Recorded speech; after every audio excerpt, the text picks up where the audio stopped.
might get into it with the Tamron thing. Okay, yeah, sounds good, man. All right, let me grab it real quick. And Chris disappears and he comes back in. Yay. In case you're ever wondering like what that purple thing is, that's actually the light from my bedroom. Some people wonder, and I was like, yeah, I have that, and then I have like two lamps over there, two what are they called? Himalayan salt lamps. Gotcha. So yeah. Kind of looks like the entrance to the Nether in Minecraft glowing through the back of your door. Yeah, basically. Anyway though, as Brett said, I have been testing the Tamron 17 to 70 millimeter f2.8 DI VC. There's a whole lot more to that name, but I shortened it because, as Brett basically said, it's kind of ridiculous. It's incredibly ridiculous for us as journalists to sit there and try to keyword and SEO these names to ensure that you people can see them. And it's not Tamron alone. Sigma does it, Canon does it, Mm-hmm. Fujifilm to a certain point. Yep. It gets really difficult to keep up with all of it and to know all the nomenclature. So we're just going to call it that just to make it easier for everyone. Here it is here, and I do not have it on an APS-C camera, partially because I had to send my 6600 back. Mm-hmm. It's not my 6600. I was borrowing it from Lens Rentals via Sony.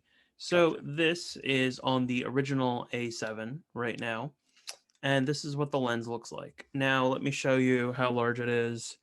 I do not have chapstick on this side, so it's on my other desk.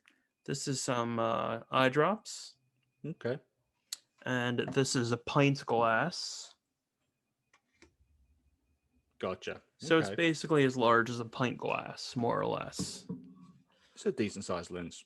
Yeah, nowhere as heavy as a pint of Guinness would be, but it's incredibly lightweight and it's really nice. Some people might say this is plasticky, but as Brett and I have talked about a number of times, like just because something is plasticky doesn't really mean it's bad.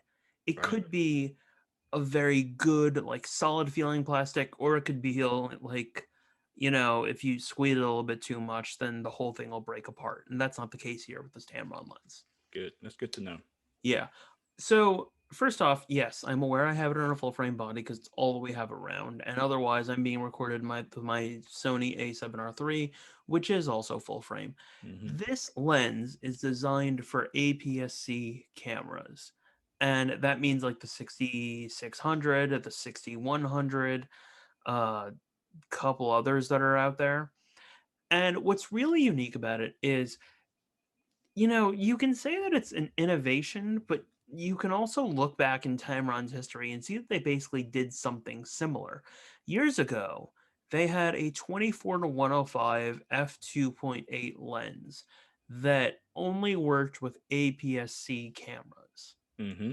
And now they're like, oh, well, when you put that on those cameras, there's a crop factor and it's not really one to one. So they're figuring out a way to make it more like one to one of like a 24 to 105.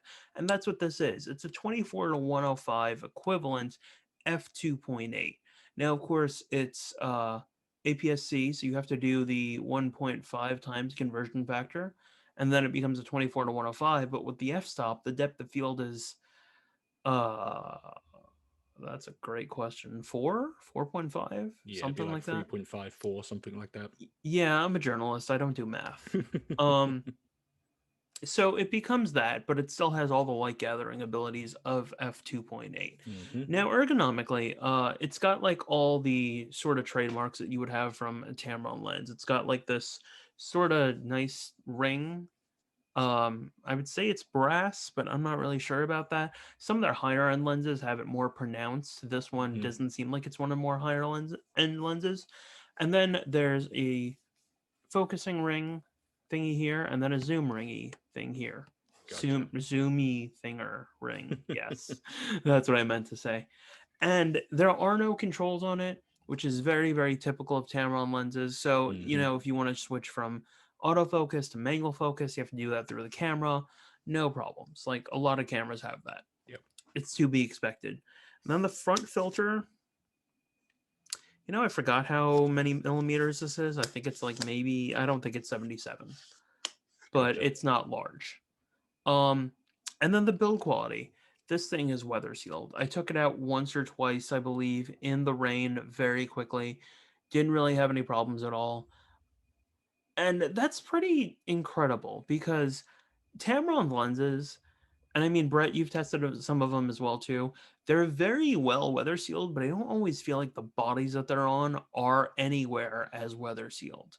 Right. Like I was talking about it with a Sony artisan the other day. He was telling me that like, yeah, I'll shoot with my camera and then, it'll get like a whole bunch of dust on the sensor and there'll be a problem sometimes in the rain if he's shooting uh and he doesn't have like the hot shoe cover on. But Mm-hmm. he found that even with the hot shoe cover, like water was going in. And I'm like, Wow. wow, that's Yeah, kind of that's an issue. crazy.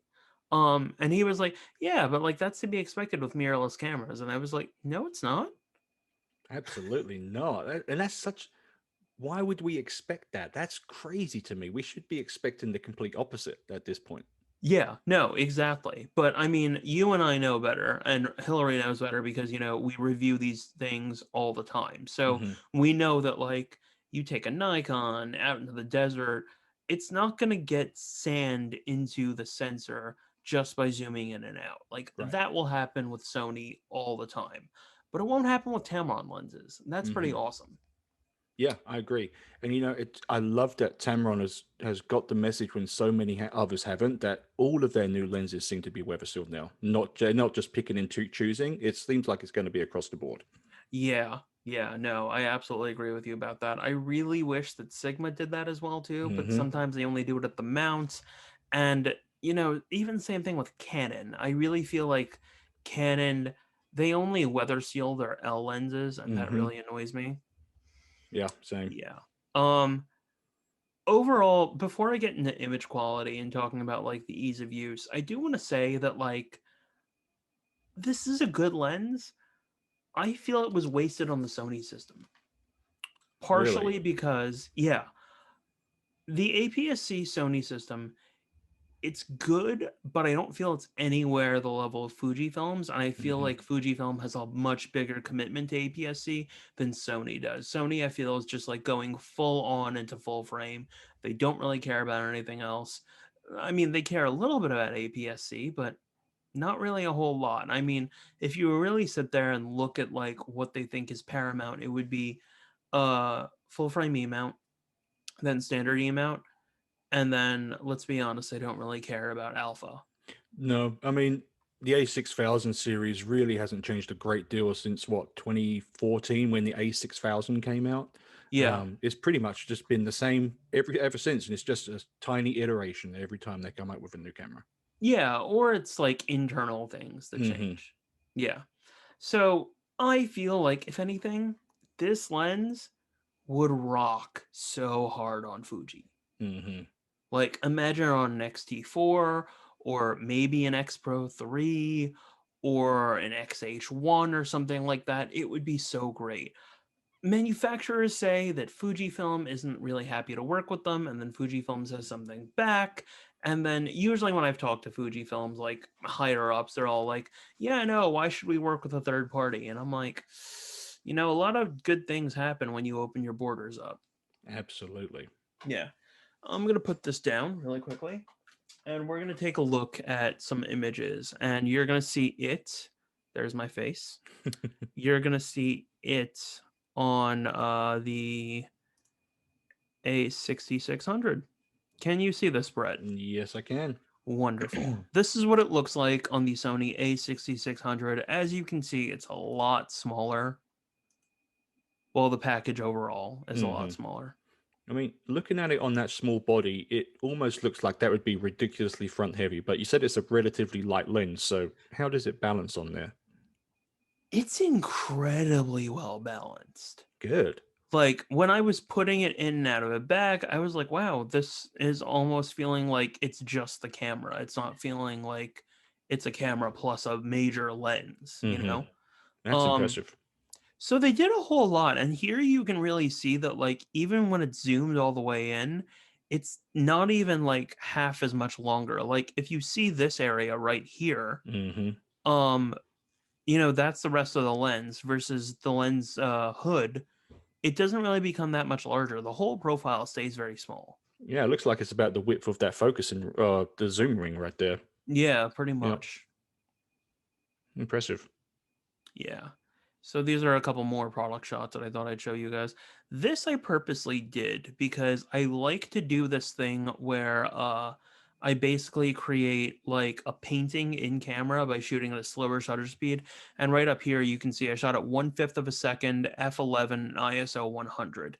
Now the Mm-hmm. full name of this thing is DI3 A VC RXD. VC means that there's vibration compensation in there, and it's that's basically like image stabilization. Mm-hmm. So to fight that really hard, you have to slow down the shutter speed quite a bit. And what I was doing is, let me see if I can sort of demonstrate it. So basically, 1/5 of a second, f11, 1/100th, and I was like, okay, I'm gonna autofocus, and then I'm gonna do this, pull down slowly, and then shoot, and then let go, and then I get this effect Gotcha. that basically looks like a landscape painting. I love doing this so much.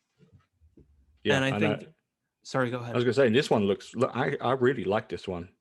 Thank you. Yeah, I really like it. Thank you. This is Central Park. Interesting. Yeah, I decided that for this test, I was going to just like walk literally across one of the bridges across the river to go into Central Park. And, if you're a New Yorker, if you've ever been to New York from Queens, then you understand that. But it was a fun test. I'm not going to lie. I did another one looking at a building. And obviously, vibration compensation is being fought here because I'm shooting at 1/5 of a second Mm-hmm. and I'm purposely pulling down. Right. But now, oh, yeah, another one. I decided I'd do these and I put these in the review just because I want to remind people to be creative. But Absolutely. also, this is at the wider end, and I like doing these tests because you can see where the distortion is. Yeah. And you can see that, like, the lines aren't straight, they're sort of like going like this, Mm-hmm. and that's how you can tell where the distortion is. And I've done this with Fujifilm lenses, and you can really see where the distortion is. But with this, you're seeing at 17 millimeters, it's very well controlled. Yeah, this doesn't look too bad at all. Yeah, and that's pretty awesome. Yeah. So these are some images, just like New York City subway. We're doing a sponsored series with Sony and the Xperia. So Mm-hmm. this is a bokeh shot. It's not anything spectacular. It's more hazy than anything. And this was at Central Park. what focal length was that at? It was Um, I believe, knowing me for the shot, I probably did it at 70 millimeters. 70. Yeah. Okay. So just going through images, something that I found with these photos is that they're basically bringing back Sony's old color. So I'm talking about back from NEX6 and NEX7 Mm-hmm. levels of color, and like the old Sony Zeiss 2414 that for some Gotcha. odd reason is still over $1,000. Yeah, that's crazy. Yeah, and when I was sitting here looking at these images, I was like, huh, this feels like old Sony, and I really like that. Yeah, I like that a lot. It's got some character to it. Yeah. And you can totally see that here as well too. Mm-hmm. Shooting some ducks, shooting a person coming. I was trying to do a tracking test with bikes going Mm-hmm. past me, and it didn't always seem like it was catching. Gotcha. Yeah, which is a little crazy because the 6600 I think has like the A9's autofocus. Yeah, pretty much. Yeah. But it didn't always seem to catch. These people weren't wearing masks. They were the bane of my existence, and you Mm. can sort of see that. Mm-hmm. Let's use that as an example for pickle peeping. No mask. Oh. We can shame you when we can't even see you properly. Exactly. This is from a subway platform, looking down at Long Island City, a part of Mm-hmm. Queens. Um, This is just another. Oh, so here, basically, this is zoomed all the way in at 70 Gotcha. millimeters, and this is zoomed all the way out at I'm look 17. I'm looking up at the high contrast areas, and I'm not seeing that much CA. I think I see maybe a tiny bit in the branches on the left-hand side, but doesn't seem to be. Yeah, it wasn't really anything major. Yeah, definitely not as bad as the piece of equipment I was testing out last week. Yeah, no, absolutely. But also, I think you need to remember, and everyone needs to remember that I don't think the profiles for this are available in Lightroom yet. And Right. yes, I did have to edit these in Lightroom because Capture One does not support the 6600. Gotcha. Yeah. If it were a Capture One, I think Capture One has this thing where it would like immediately get rid of it now. Mm-hmm. Yeah. So just like going around, walking around, and that's what this lens really is. Like it's a walk around lens and it's a Mm-hmm. like everything lens. Like you would shoot everything with it, people not wearing masks. Definitely. Yeah, 24-105s or equivalents have always been some of my favorite lenses. Just slap on the camera and forget about it and just walk around and use it. Yeah, but also like doing it with a 2.8 aperture is also Mm-hmm. pretty awesome. Like this was shot at 2.8. This is obviously at 70 millimeters, so it's the 105.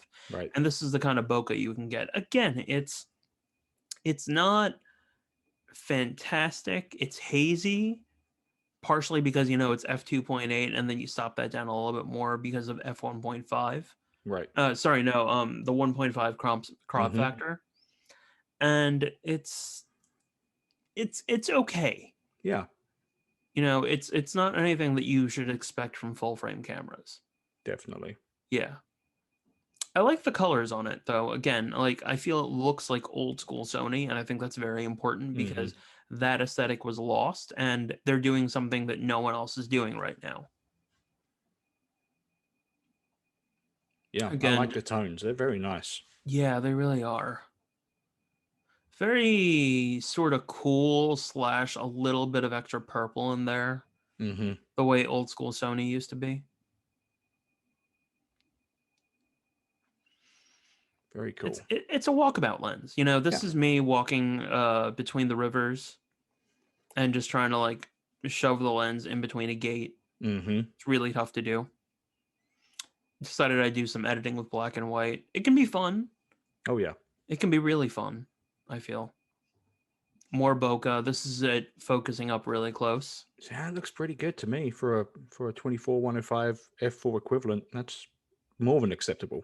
Yeah, I mean, this is also like focusing really close up. Mm-hmm. So, yeah, but even so, like even in the high contrast areas, you're not really seeing a whole lot of CA. So it's also good that this lens obviously has a pretty close minimum focusing distance. Then Yes, yeah. yes, that is actually true.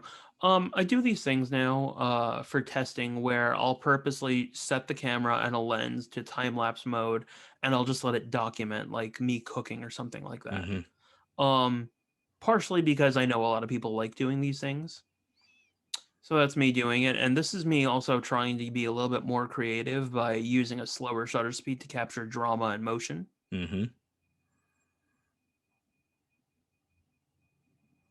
So yeah, you can still lock it to like focus over there if you wanted to, Right. and then switch it to manual focus and then just get everything else out of focus. But I was deciding I would just let it autofocus on me and see if it can actually like get me in focus or something else. Absolutely. Yeah. Looks I like you've think I done a was pretty good job. making pardon? Done a pretty good job. Yeah, it did a pretty good job. I was making paneer masala Ooh, this day. nice. Yeah. So like, just setting it on a tripod, letting it document. Mm-hmm. I think it did a pretty good job. Again, look at these colors. They're pretty good. Yeah, they're really nice. This is me just walking around with it at night. More food. And that's it. It's I actually am giving Editor's Choice Award. I It think it's a fantastic lens. Yeah, it looks like it's gonna fill a nice little void there on Sony's APS-C system for sure. Yeah, if anything, I think that this is the only zoom lens you really need for Mm-hmm. the APS-C system. I just it really annoys me that it's only for Sony E-mounts. Right. Like, this should be for Fuji X mount, and it should also be for Nikon Z mount because Nikon has the Z50. Mm-hmm. Like, they really need some major lens innovation there. Just imagine this on a Nikon. Like, Yeah. you liked that thing. You said it was nice. Yeah.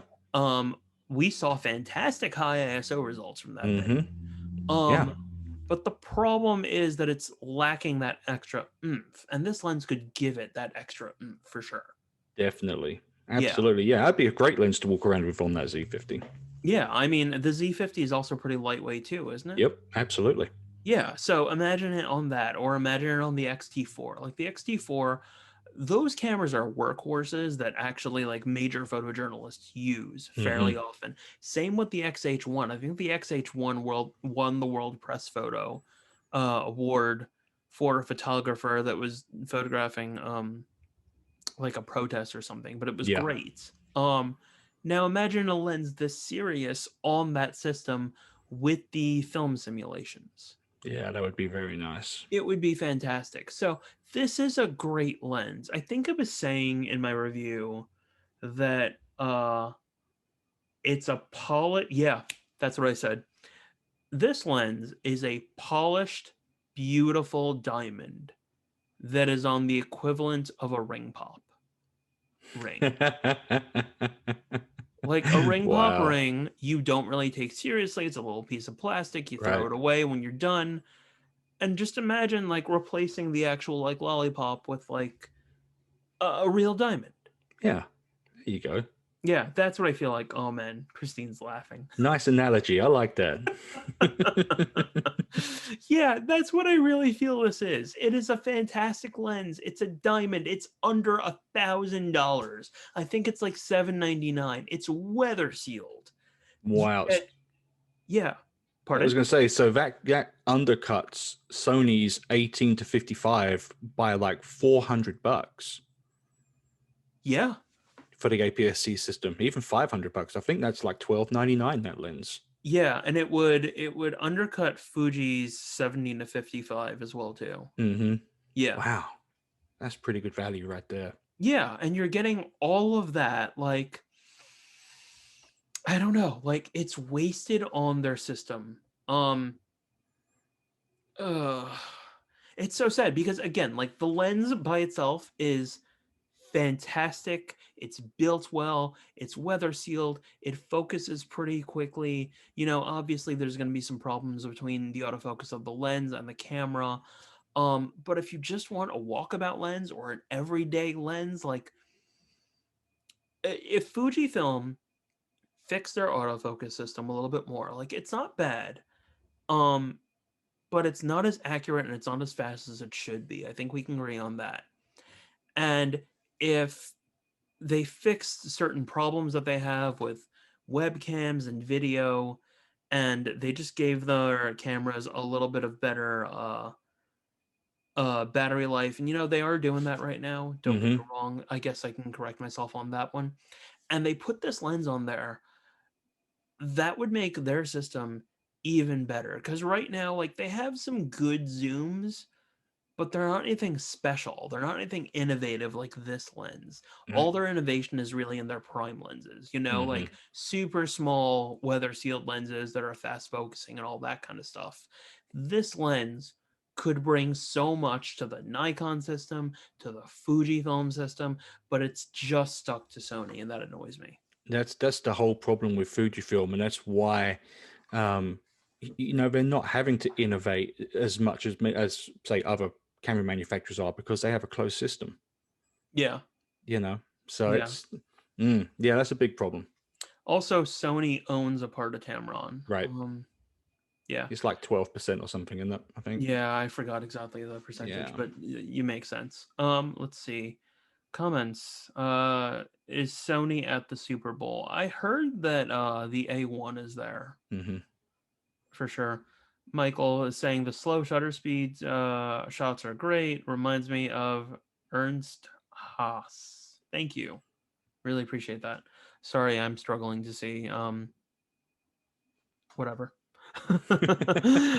Christine is saying, ha ha ha. Gino saying 20%. Thank you kindly, Gino. Hmm. Let's look on the Book of Face. Let's see. Anthony saying hello. Hey, Anthony, we appreciate you coming in. John is saying Tamron is cool like that. I've got an old 35 to 105 f2.8 lens for full frame Nikon. It's great on my f5, but a little lacking for digital. It's awesome seeing them do lenses like this and the 28 to 200 millimeter. Completely agree on that.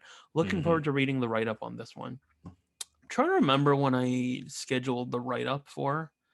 Uh, we're scheduled into like the end of March at this point. I think it's Hmm. coming then. I might bump it up if we get enough requests for it.